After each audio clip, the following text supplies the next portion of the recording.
My name is Sienna Hayes. I'm 31 years old. 3 weeks ago, my parents stood up at their 40th wedding anniversary dinner and announced to 30 guests, "We're taking the whole family to the Amalfi Coast next week for another celebration." Everyone clapped. My sister squealed with excitement. I smiled, already imagining the Italian sun and warm, salt-kissed breezes. My first real vacation in years. Then I made the mistake of asking a simple question. What time is our departure? My father looked at me as if I'd spoken a foreign language.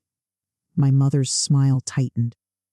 And in front of every guest in that room, my dad said, "You don't need to know, Sienna. You're not part of this trip. Someone has to stay behind and watch the kids." 30 pairs of eyes. 30 witnesses to the moment my family told me I wasn't really family at all. But here's what they didn't know. I had a secret. One I'd been building for 3 years. And that night, I decided it was finally time to use it. Before I tell you what happened next, please take a moment to like and subscribe to their secret stories, but only if this story resonates with you. And drop a comment telling me where you're watching from and what time it is there.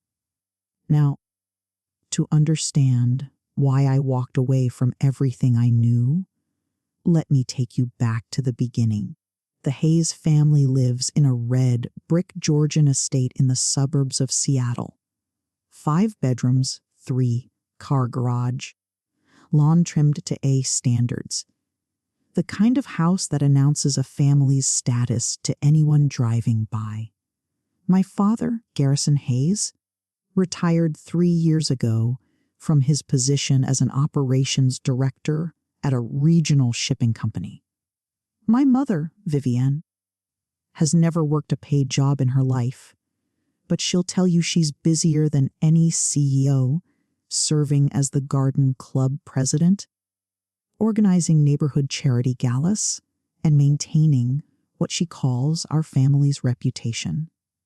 Then there's my sister, Audrey, 3 years younger than me, married to Dominic Blackwood, a senior partner at a commercial real estate agency downtown, whose name she drops into every conversation. They have 2 kids, a 6-year-old named Toby and a 4-year-old named Lily, and a brand new charcoal gray Porsche Cayenne that always gets the prime spot in our parents' driveway. My red Subaru Impreza, the one I've been driving for 9 years, gets parked on the street. "Sienna, move your car," my mother would say whenever I visited. Dominic is bringing the Porsche, and guests notice what's in the driveway first. I never questioned it. I just moved my car. That's the thing about being the invisible one in your family. You stop noticing all the small ways they've already decided you don't matter. The nicer parking spot, the better seat at the table. The way your mother introduces your sister to guests by her husband's job title. While you're just Sienna, she helps out. I work as a remote digital illustrator, mostly remote clients. Flexible hours, modest income. Nothing impressive by Hayes family standards. But I never told them about the other thing I do. The thing I started 3 years ago, after my life fell apart in a different way. I never told them I'd learned to see. Let me paint you a picture of what helping out looks like in the Hayes family. Thanksgiving. I arrive at 6 a.m. to start the roast goose with cherries. I set the table with my mother's gold, rimmed Limoges porcelain. The set I'm not allowed to use, only to wash. I arrange the autumn foliage, polish the silver, and coordinate the timing of 7 side dishes. Audrey arrives at noon in a silk blouse, kisses everyone hello, and sits down to be served.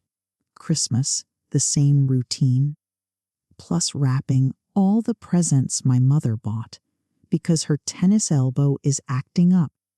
Funny how her tennis elbow never stops her from playing golf 3 times a week. Birthday parties for my niece and nephew.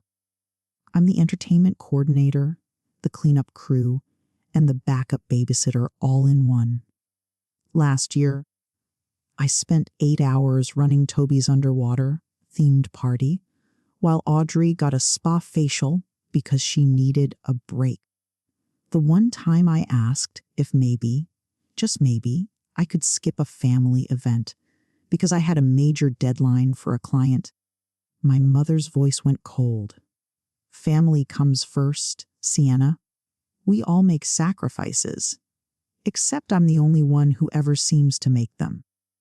The breaking point comes in small moments. Like the year I got my Christmas gift, a canvas tote bag that said "Onto the Decade" in gold foil letters. Audrey gave it to me. She smiled as if she'd done something incredibly thoughtful. I used it. I used it every single time I came over to cook, clean, and babysit. Do you want to know when I realized the truth? It hit me one random Tuesday evening while I was scrubbing my mother's cast iron pan after yet another family dinner. I couldn't remember the last time anyone had invited me somewhere without expecting me to work. 3 years ago, my life fell apart. I'd been dating a man named Jasper for 4 years. We talked about marriage, about kids, about a future. Then one evening, he sat me down and said the words I'll never forget. "I love you, Sienna, but I don't think I'm in love with you anymore. You're just background noise. You're always just there, like furniture, like wallpaper." After he left, I wandered into an estate sale downtown. I don't know why. Maybe I was looking for something to fill the silence. That's when I saw it. A professional woodblock carving set and Japanese cherrywood blocks in a worn leather case. Used but well maintained, priced at $110. I bought it with money I should have saved. I told no one. Those art supplies became my secret. I started carving and printing scenes most people ignore. Elderly men sitting alone at train stations. The tired faces of overnight transit workers. A lonely fisherman on a foggy dock. People whose society looks right through. The same way my family looks right through me. I called the series Silent Echoes. I created an anonymous Instagram account. No face, no real name, just the artwork. Over 3 years, I gathered 15 Zallos and followers. People who saw what I saw, people who understood. I kept the leather case wrapped in an old wool scarf at the back of my closet. It was the only thing I ever kept for myself. 3 weeks before my parents' anniversary party, I got an email that I almost deleted as spam. It was from a gallery on the Oregon coast, Elysian Gallery in Manzanita, asking if I'd be interested in discussing my work. I stared at that email for 20 minutes before I realized my hands were shaking. But I didn't reply. Not yet, because good things didn't happen to people like me. There's one person in my family who actually sees me. Her name is Diana, and she's my mother's younger sister. Aunt Diana is what my mother calls the family disappointment. She never married. She followed her passion for botanical medicine and candle, making instead of getting a real job. 20 years ago, she moved to Cannon Beach to open a small apothecary with a workshop in the back. My mother hasn't forgiven her since. Deanna threw away her potential, my mother likes to say. She could have had a good life, but she chose to play with dried herbs. I've been calling Aunt Diana every Sunday night for 7 years. My mother doesn't know. It was Aunt Diana who first saw my printmaking. I'd sent her one, just one, testing the waters, and her response made me cry. "Sienna, this is extraordinary. You have a gift." Nobody had ever called anything I did extraordinary. She was the one who encouraged me to keep carving, to keep posting. And she was the one who, 3 weeks before my parents' anniversary, said something that changed everything. "Sienna, I hope you don't mind, but I sent your Instagram link to someone. A gallery owner I know in Manzanita. His name is Alistair Vance. He's looking for emerging artists." I nearly dropped the phone. "Aunt Diana, that's the gallery that emailed me." "I know, sweetheart. He told me he wants to talk to you about a solo exhibition." Silence. My heart pounded.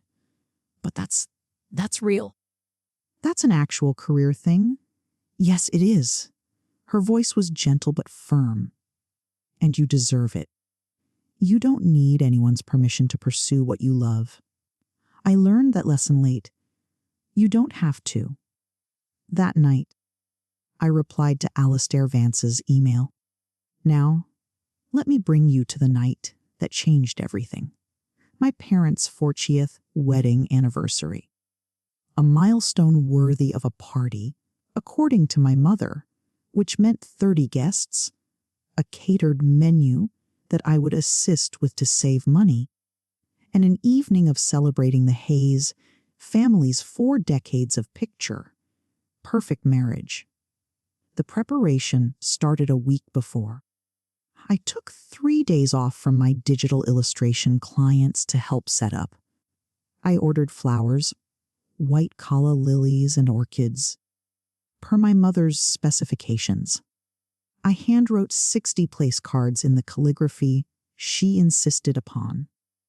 I coordinated with the caterer, pressed the tablecloths, and polished the baccarat crystal glasses that had been a wedding gift 40 years ago. On the day of the party, I arrived at 7 a.m. I wore jeans and a T-shirt because there was no point dressing up when I'd be in the kitchen for the next 10 hours. By 6 p.m., the house looked immaculate. Candles glowed on every surface. The dining table stretched across the living room, set for 30 with my mother's finest china. I had changed into a simple slate, gray dress. Nothing fancy, nothing that would draw attention. "Sienna?" My mother's voice caught me in the hallway. She looked me up and down, frowning. "Is that what you're wearing? It's dark." I thought it was appropriate. "It's fine, I suppose. Just stay in the background.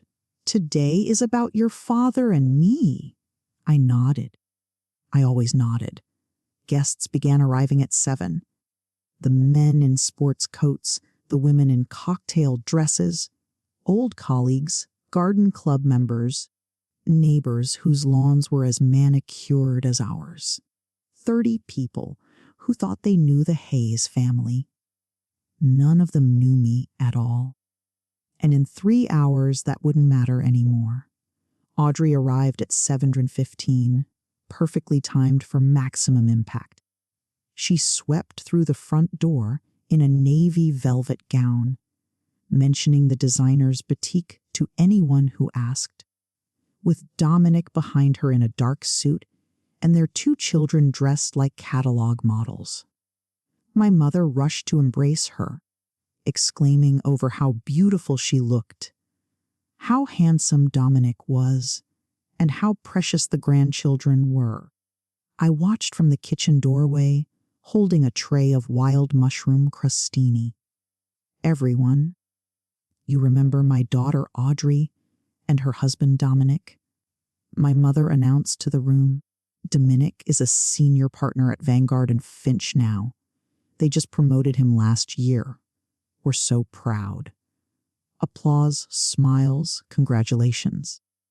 My mother never mentioned that I was the one who'd done Dominic's firm's marketing layouts for free, naturally, I circulated with appetizers, refilled wine glasses, and answered questions from guests who didn't recognize me. "Are you with the catering team?" one woman asked, reaching for a crostini. Before I could answer, my mother appeared. "Oh, that's Sienna, my other daughter. She's helping out tonight." The woman smiled politely and turned away. My mother didn't notice. She never noticed. At one point, Dominic approached me with Lily squirming in his arms and Toby pulling at his jacket. "Hey, can you take them? Audrey and I need to mingle. Not would you mind. Not thank you. Just can you take them? Like passing off luggage." I took them. I fed them dinner in the kitchen. I wiped Lily's face when she spilled juice on her dress. I told Toby 3 stories to keep him from running into the living room and disrupting the party. When I finally emerged, dessert was being served. I hadn't eaten anything all day. No one had thought to save me a plate. The announcement came at 900, right after my mother's lemon berry tart was served. My father stood up, tapping his champagne glass with a fork. The room fell silent. 30 faces turned toward him with expectant smiles. "Vivienne, and I want to thank you all for being here tonight," he began, his voice warm with rehearsed charm. 40 years of marriage, 4 decades of building this family, this life, this home. My mother beamed beside him. Audrey reached for Dominic's hand. I stood near the kitchen doorway, still holding a dirty dessert plate. And to celebrate this milestone, my father continued, "We have a surprise announcement." He paused for effect. My mother's eyes sparkled.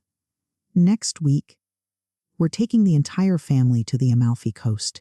1 week at the Belmond Hotel Caruso. A second celebration. Just the Hayes family." The room erupted in appreciative murmurs. "How wonderful. What a gift. You 2 deserve it." Audrey actually squealed. "Dead? That's amazing. The kids are going to love it." I felt something lift in my chest. The entire family. That meant me too. For once, I wouldn't be cooking, cleaning, or babysitting. I'd actually be included. I stepped forward, allowing myself a small smile. "That sounds incredible. What time is our departure?" The question hung in the air. My father's expression shifted. He glanced at my mother. Something passed between them. A look I'd seen 1,000 times, but never truly understood until that moment. "Sienna," he said slowly, "you don't need to know the flight time." The room went quiet. Not the comfortable silence of anticipation, but the tense quiet of something going wrong. "I don't understand," I heard myself say. My father cleared his throat. "Because you're not going." 30 pairs of eyes. That's how many people watched my father tell me I wasn't part of the family vacation. "Someone needs to stay behind," my mother added, as if this were the most logical thing in the world. "Audrey and Dominic need a real vacation. That means you'll watch the children." "But Sienna, honestly," my mother's tone sharpened, "you don't have anything important to do. Audrey works hard. She deserves a break." Audrey works hard. Audrey, who hadn't held a job since Toby was born. Audrey, who had a nanny 3 days a week and still complained about being exhausted. "It's just a week," Dominic added, not even looking at my face. "The kids love you." I stood there in my plain slate, gray dress, holding a dirty plate, while 30 people watched me be dismissed from my own family. Some of them looked uncomfortable. Most of them just looked away. One woman, I didn't know her name, leaned toward her husband and whispered something. He nodded. I caught the words, poor thing. She must be used to it by now. The champagne glass in my hand trembled. I set down the plate, set down the glass, because I didn't trust myself not to drop them. Of course, I heard myself say, I understand. I smiled. The smile I'd learned to wear after 31 years of being the one who helps out, the one who doesn't complain, the one who is always just there. But something inside me had finally cracked.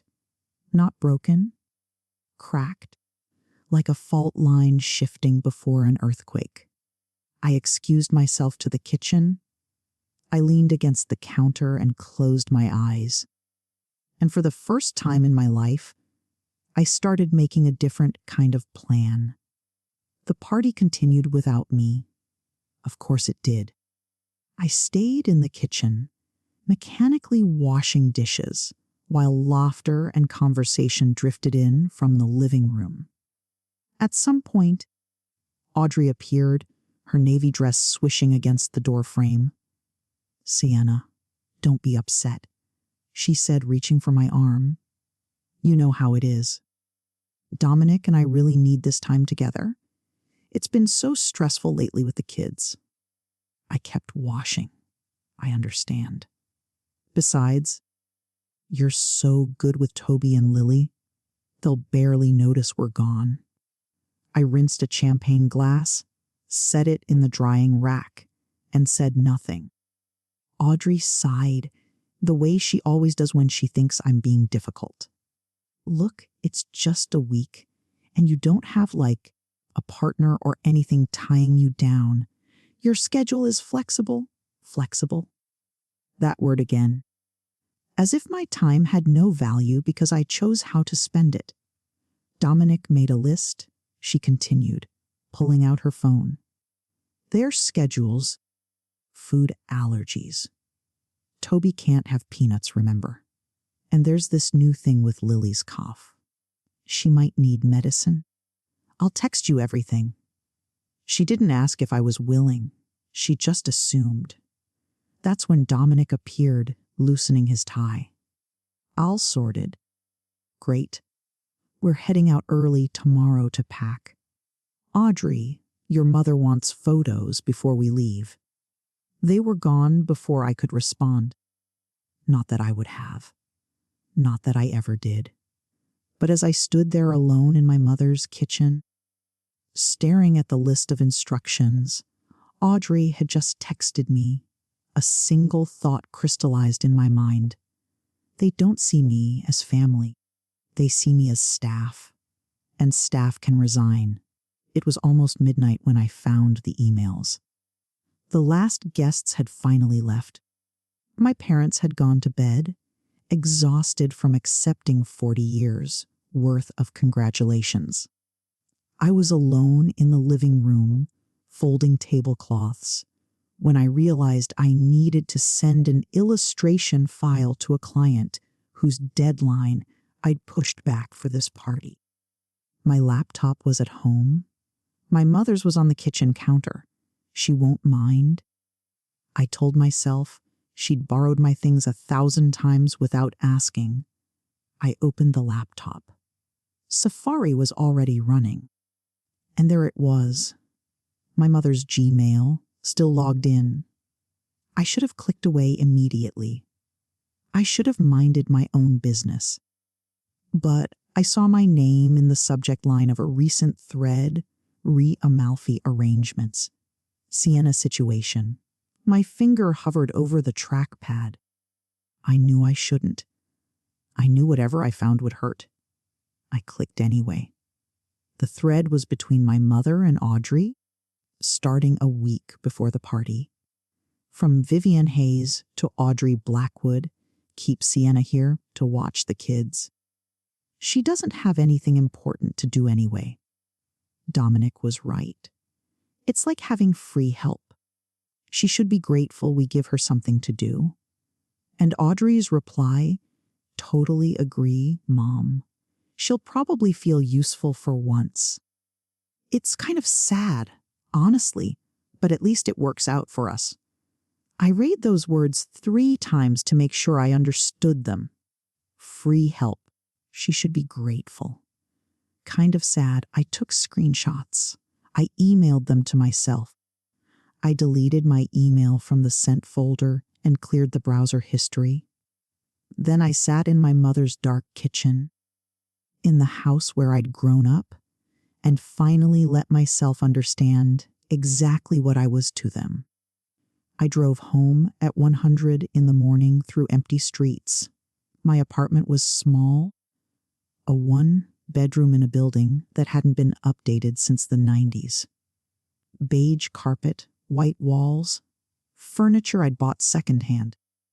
My mother had called it depressing the one time she visited, but it was mine. The only space where I could breathe. I sat in the darkness for a long time, staring at my phone. The email from Alistair Vance glowed on the screen. The one I'd answered but never followed up on. We'd exchanged a few messages about a potential meeting. He wanted to see my full portfolio in person.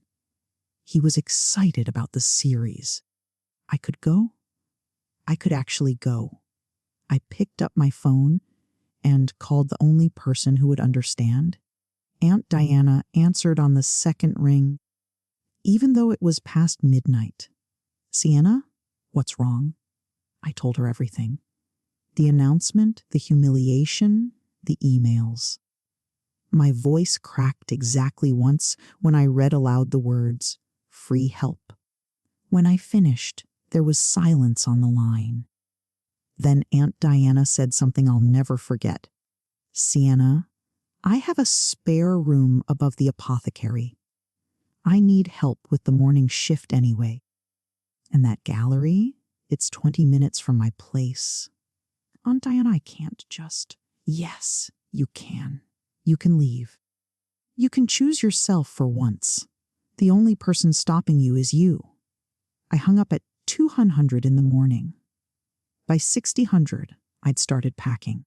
3 suitcases, my art supplies, my laptop, the wool scarf that had wrapped my woodblock case for 3 years.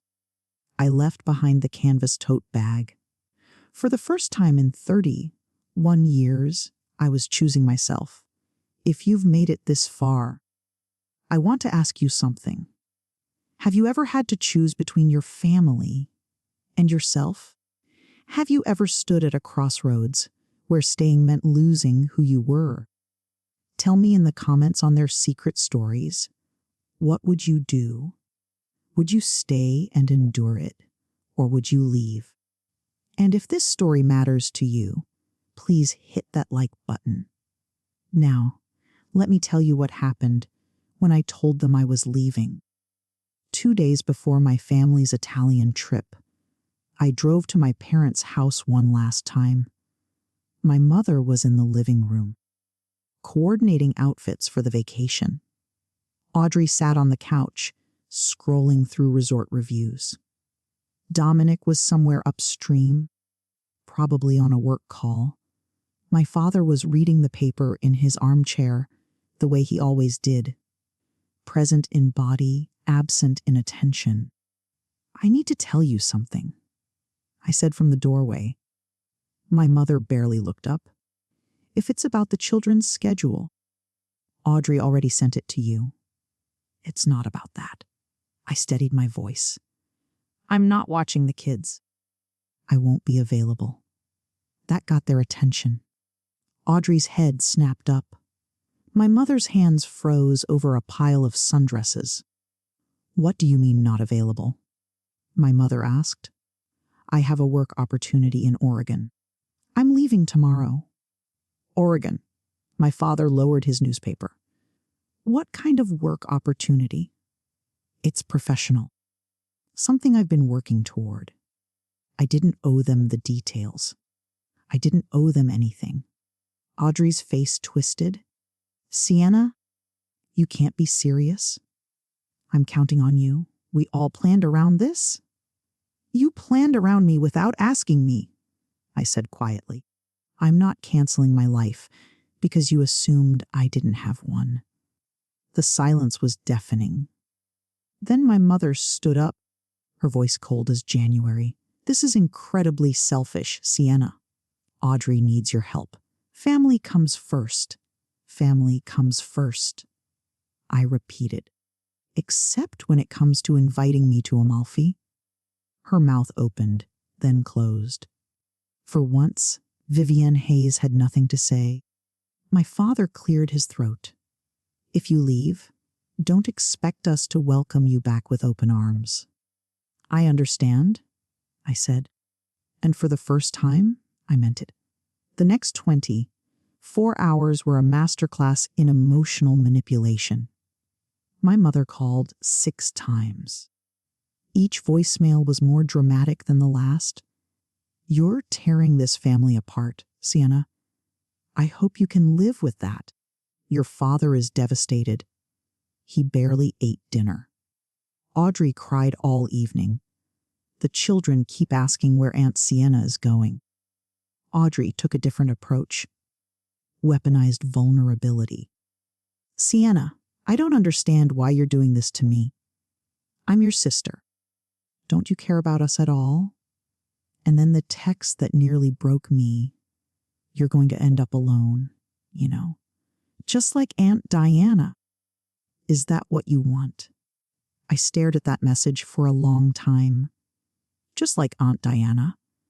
They meant it as an insult. They meant it to scare me. But Aunt Diana had her own business, her own art, her own life built on her own terms. Aunt Diana was happy. Maybe ending up like Aunt Diana wasn't a threat. Maybe it was a promise. I turned off my phone. The last thing I did before I left Seattle was walk through my empty apartment. 3 suitcases by the door. Everything else would stay behind. The secondhand couch, the beige carpet, the life I'd been living for everyone else. I taped my spare key to an envelope and slid it under my landlord's door. Month-to-month lease, paid through the end of January. A clean break. I loaded my car as the sun came up, my Subaru Impreza. 9 years old and reliable as ever. The same car my mother had been embarrassed by for years. It was going to carry me to a new life. I didn't look back as I pulled away from the curb. The drive from Seattle to Cannon Beach takes about 4 hours if you push it. I didn't push it. I took a scenic path along the highway, stopping at coastal turnouts, eating at small fish and chip stands where nobody knew my name. Somewhere along the misty coastline, I pulled over and just sat there, watching the fog roll over the dark rocks.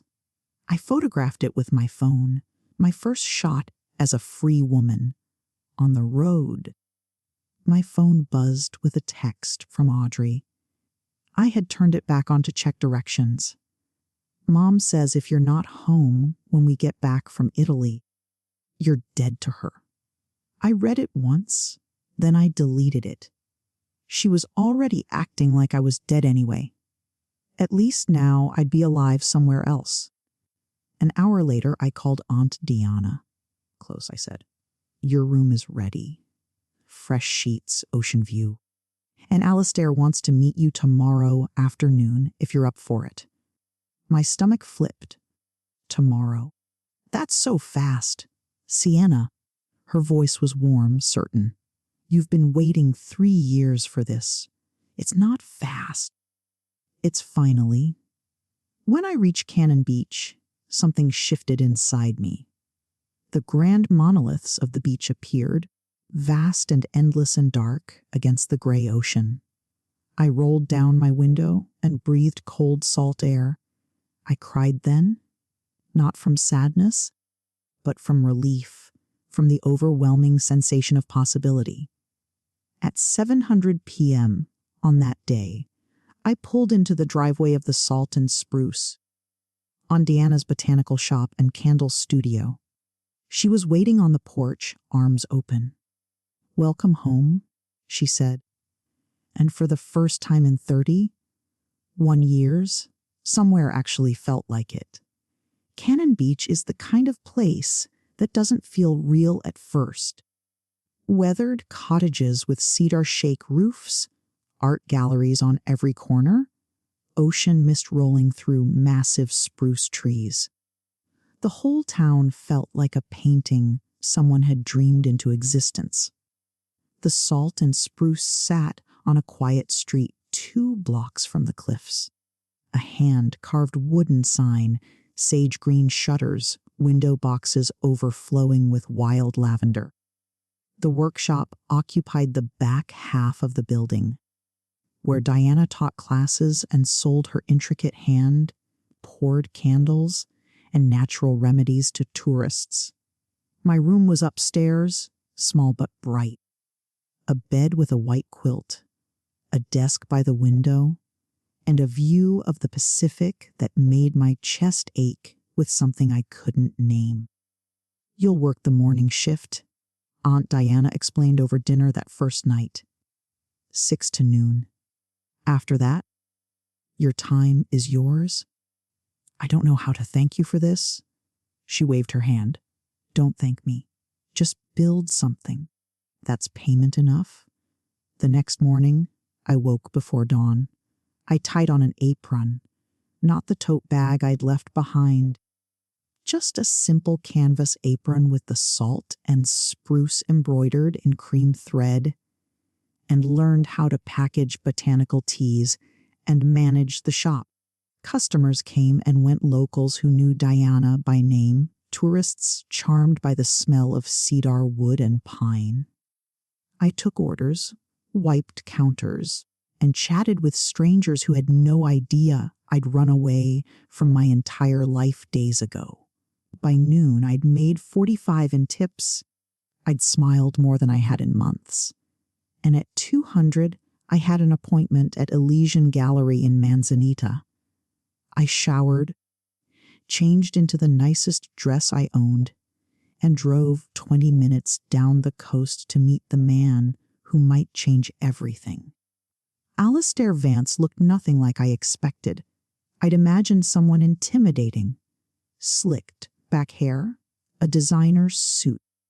The kind of gallery owner who made artists feel small.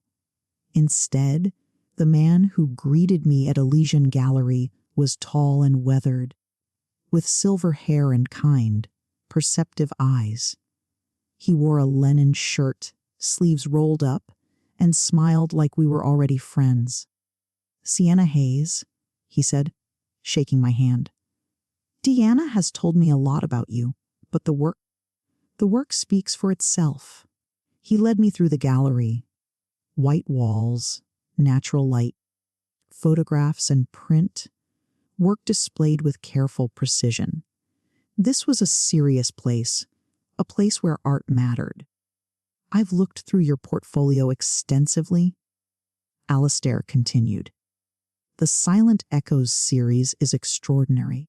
There's a raw truth in those ink lines and woodblock details that most artists spend decades trying to capture." I didn't know what to say. I'd never heard anyone describe my work that way. This one. He stopped in front of a large monitor, displaying my digital scans. On screen was a woodblock print I'd done 2 years ago, a lonely fisherman on a foggy dock, his face a map of lines and quiet dignity. This is the one that made me reach out. There's something in his eyes. Patience, maybe, or resignation. It's heartbreaking. He was waiting for the fog to clear so he could head out, I said quietly. He'd been standing there for 40 minutes. Nobody stopped to ask if he was cold. Alistair nodded slowly. "You see people, Sienna. Really see them. That's a gift." He turned to face me, and his next words landed like a key turning in a lock. "I'd like to offer you a solo exhibition. 15 pieces, opening in 6 weeks. We'll cover production, framing, and marketing. You keep 60% of all sales. I signed the contract on a Tuesday afternoon, sitting at Alistair's desk with sunlight streaming through the gallery windows. The document was simple 15 original woodblock prints. Opening night scheduled for late August. Elysian Gallery would handle production costs, framing, mounting, installation, and marketing materials. I would receive 60% of all sales revenue, with the gallery retaining 40% as commission. Standard terms, Alistair assured me, fair terms. But as I read through the pages, my hands started to shake. Take your time, Alistair said gently. This is a big step.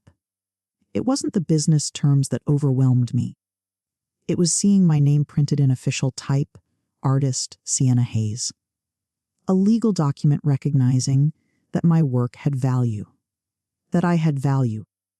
I thought about all the times I'd done my family's taxes or designed Dominic's commercial real estate brochures without credit, all the parties I'd organized without thanks, all the hours spent caring for children who would grow up never knowing how much I'd given them. Not once had my name appeared on anything that celebrated my contribution, until now. The exhibition title, Alistair said, pointing to a line near the bottom. I'd like your approval. We're proposing silent echoes, portraits of the overlooked, silent echoes. I whispered. It's perfect. I signed my name on the line. Alistair countersigned as a witness. The document was notarized by his assistant, a young woman named Fiona, who stamped the pages with official precision. When it was done, Alistair handed me my copy. Congratulations, Sienna. You're officially a represented artist. I walked out of that gallery, holding the contract against my chest. Physical proof that I wasn't nothing, that I'd never been nothing. For 3 years, I'd built something in the shadows. Now, finally, it was about to step into the light. While I was building my new life in Oregon, my family was discovering what my absence actually meant. I didn't witness these events firsthand, of course. I heard about them later, pieced together from voicemails, texts, and one very awkward phone call from my father. Apparently, the Amalfi Coast was a disaster. Without me there to babysit, Audrey and Dominic couldn't enjoy a single adults-only dinner. Toby threw a tantrum on the beach because no one had remembered to pack his special snorkel mask, something I always remembered. Lily developed a high fever on day 3, and nobody could find the pediatrician's international contact info because I'd always been the one to keep track of medical folders. My mother spent most of the trip complaining that the resort staff wasn't as attentive as expected. She called the concierge 3 times to complain about turn-down service and sent back her seafood platter twice. This isn't relaxing at all, she reportedly said. Who planned this trip? My father wisely did not remind her that she had planned it herself. The text started arriving on day 4. Sienna, where are the kids' medication records? Sienna, what's Toby's bedtime routine? He won't sleep. Sienna, the hotel restaurant doesn't have a kids' menu. What should they eat? I didn't respond. I was too busy printing final high-resolution scans at a specialty art lab in Astoria, selecting solid oak frames, and meeting with a journalist from Oregon Coast Living who wanted to interview me. But here's the thing about absence. It teaches people what they've been taking for granted. On day 6 of their European vacation, Audrey did something she'd never done before. She searched my name on Google. And for the first time, she found something other than a blank page. 6 weeks later, I stood in the center of Elysian Gallery and couldn't quite believe it was real. 15 of my woodblock prints hung on the walls, each one printed on heavy archival paper and framed in simple dark oak. The gallery glowed with soft spotlighting. A string quartet played in the corner. Alistair's idea, not mine. A bartender in a crisp white shirt poured champagne. 50 guests moved through the space, local artists I'd met through Aunt Diana, collectors Alistair had invited, and a journalist from Oregon Coast Living already taking notes. People who had come specifically to see my work on gallery walls, with price tags that made me dizzy. I wore a slate gray dress, simple, elegant, nothing that screamed for attention. My hair was down for once. I'd even put on deep plum lipstick, something I rarely did. Aunt Diana appeared at my side, pressing a glass of sparkling water into my hand. "How do you feel?" "Terrified," I admitted. "What if nobody buys anything?" "Someone already has." She nodded toward a woman in an elegant cashmere coat, examining the centerpiece of my exhibition, the foggy dock print, the one that had caught Alistair's attention. A small red dot had appeared on the wall placard beside it. "That's Penelope Hargrove. She owns half the art collections in the county. She just bought that piece for $4,000 for something I'd created." "Sienna?" Alistair approached, grinning broadly. "I want to introduce you to Gemma from the magazine. They're considering you for next month's cover feature. Cover feature. A magazine cover. My face, my name, my story, all in print." I was halfway through that introduction when the gallery door opened and my world tilted on its axis. Audrey and Dominic walked in, still sunburned from Italy. They looked completely out of place. Audrey wore a casual linen wrap dress more suited to a beach cafe than an art opening. Dominic had his phone out, already frowning at something on the screen. They both scanned the room with expressions I knew well. The look my family wore whenever they encountered something outside their understanding. Then Audrey saw me. "Sienna!" She rushed forward, arms outstretched, like we were reuniting after a long, painful separation. "Oh my God. We've been so worried about you." 50 guests turned to look. The string quartet faltered for half a beat before continuing. "Audrey," I kept my voice calm. "This is unexpected. It had to come." Her eyes were wide, earnest. "We flew in yesterday. Mom found your Instagram. She's been calling everyone trying to track you down." Dominic appeared behind her, nodding at me like we were business associates. "Sienna, nice place." "It's a gallery," I said. "My gallery opening, actually." Audrey blinked, taking in the framed artwork on the walls for the first time, taking in the guests, the champagne, the price tags. "You did all this?" Her voice was genuinely confused. "Since when do you do this?" "Since 3 years ago. You never asked what I did in my free time." Aunt Diana materialized at my elbow, a quiet wall of support. Across the room, Alistair was watching carefully, ready to intervene if needed. Audrey leaned closer, lowering her voice. "Sienna, I have news. I'm pregnant again. Number 3, and I really need you to come home. Dominic's caseload is crazy right now. Mom's not helpful with the kids. I need you." There it was. Not an apology, not congratulations on the exhibition. Just need. Always, always their need. The words hung in the air between us. I need you. How many times had I heard that phrase? How many times had I dropped everything, rearranged my life, and made myself small enough to fit into the space they'd carved out for me? Audrey, I said quietly, I'm in the middle of my opening night. I know, and this is lovely. Really.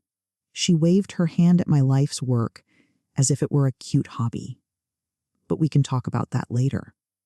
Right now, I need to know when you're coming back. She's not coming back. Aunt Diana's voice cut through like a blade. She lives here now. Dominic stepped forward, irritation flickering across his face. With all due respect, Diana, this is family business. Family business. Aunt Diana laughed, a short, sharp sound. You mean the family that uninvited her from vacation and called her free help in emails she wasn't supposed to see? Audrey went pale. Around us, guests had stopped pretending not to listen. The journalist from Oregon Coast Living, I noticed, had her pen moving rapidly across her notepad. That's not, we didn't mean it like that. Audrey stammered. How exactly did you mean it? This came from Penelope Hargrove, the collector who'd just purchased my print. She stood nearby, glass in hand, watching the scene unfold with undisguised interest. I'm sorry, Dominic said tightly. Who are you? Someone who just paid $4,000 for that young woman's art. Penelope Hargrove nodded toward my fisherman print. And someone who's very curious why her family seems to think she should abandon her career to be a babysitter. The temperature in the room dropped 10 degrees. Audrey looked at me, desperation in her eyes.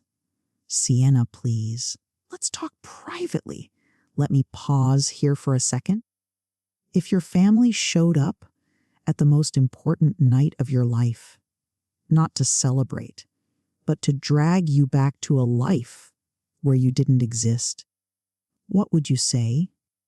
Tell me in the comments on their secret stories. I really want to know. And if you want to hear what happened next, make sure you're subscribed to their secret stories so you don't miss anything. Now, let me tell you what I said. I didn't retreat to a corner. For 31 years, I had made myself small, I had whispered, accommodated, disappeared. Not tonight. I stepped forward into the center of my own exhibition and spoke clearly enough for everyone to hear. Audrey, I understand that you're pregnant. Congratulations, genuinely. But I won't be coming back to Seattle to be your childcare. Sienna, I'm not finished. My voice didn't waver. You can hire a nanny. You can hire two. Dominic makes enough at Vanguard and Finch, and you've never had trouble spending money before. What you can't do is hire me, because I was never paid. Audrey's mouth opened, then closed. Around us, I could feel the gallery guests leaning in. This isn't a hobby.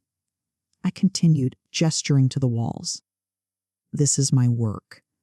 I've been building this for 3 years, while everyone in our family assumed I had nothing important to do. And just so we're clear, I pointed to the print Mrs. Hargrove had purchased. That piece just sold for $4,000.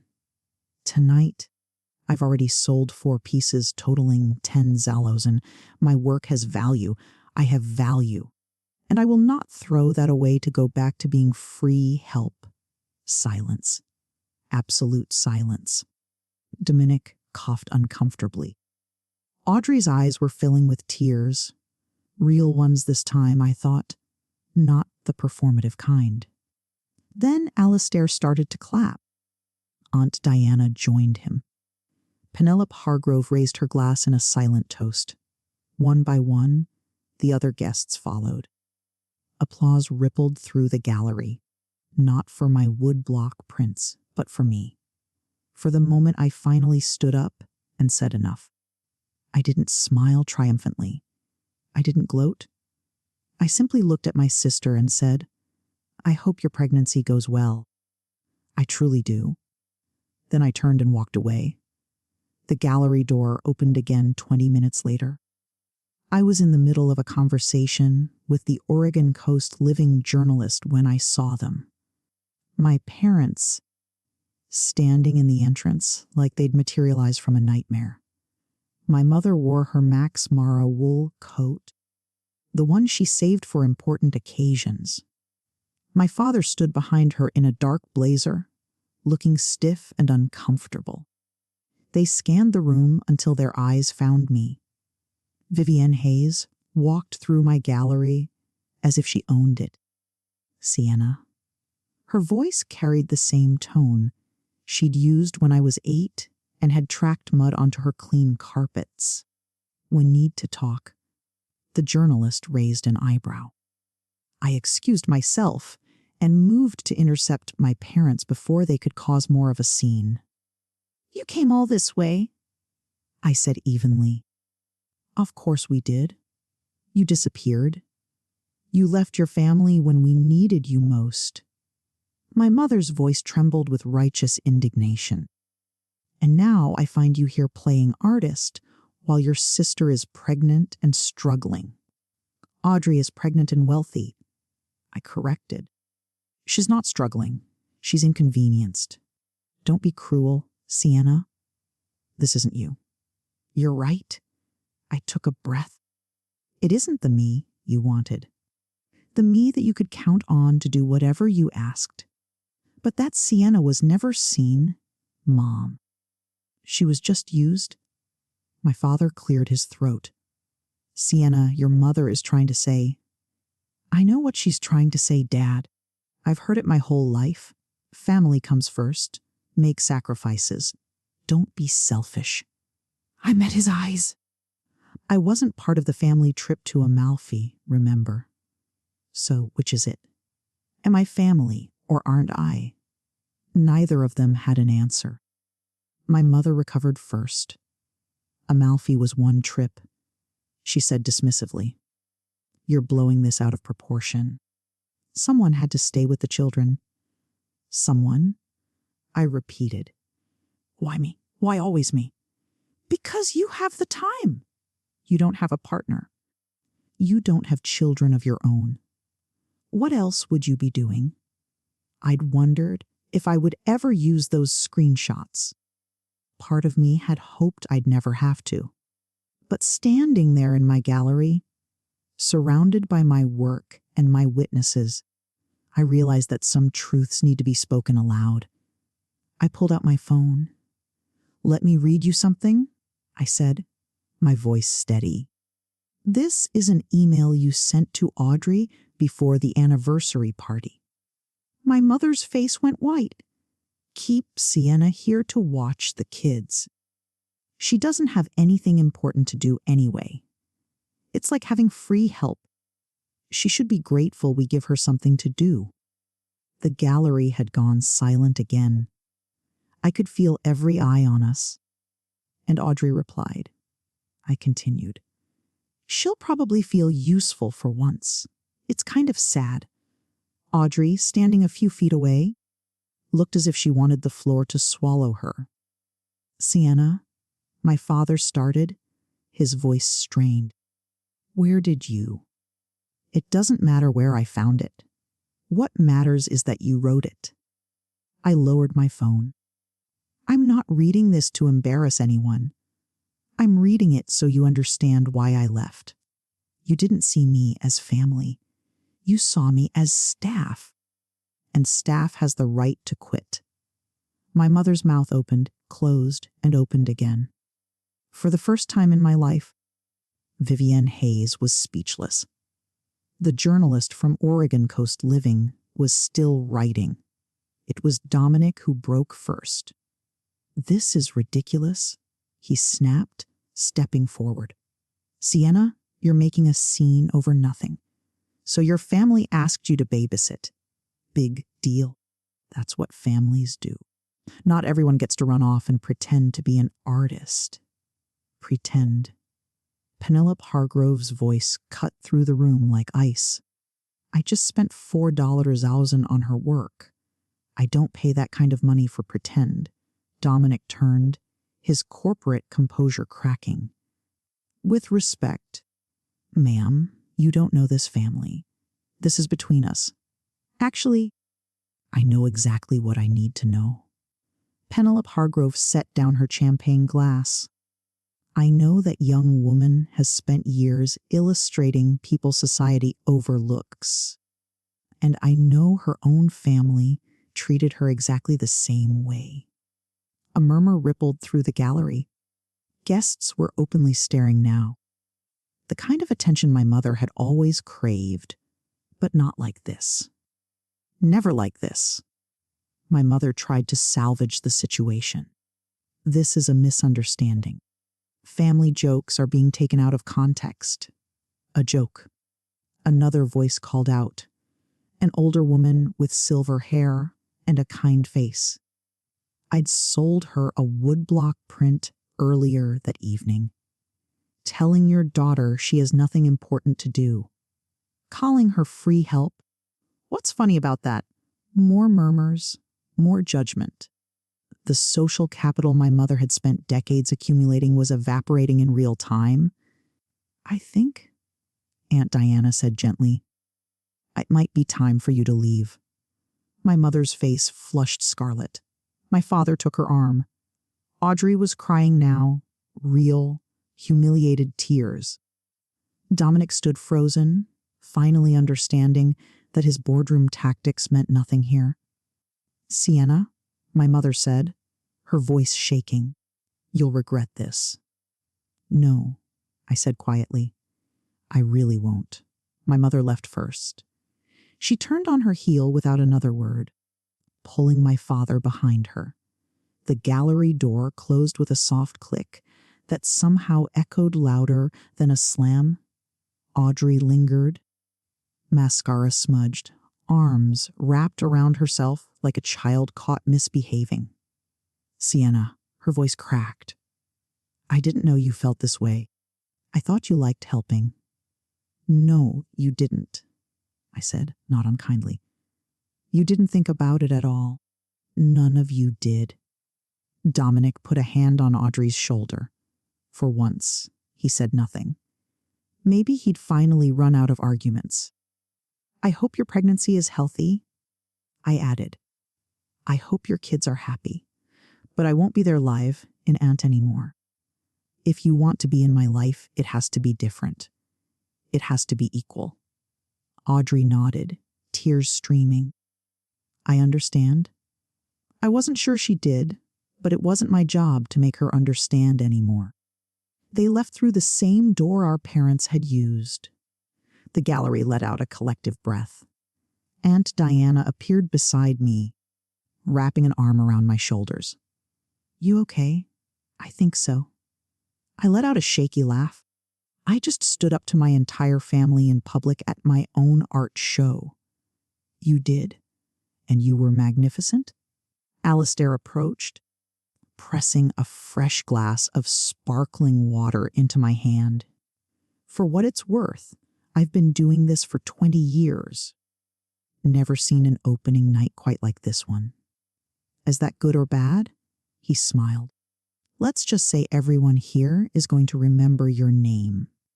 And that, Sienna Hayes, is exactly what an artist needs. I looked around at my woodblock prints, my gallery, my new life. For once, I didn't feel invisible.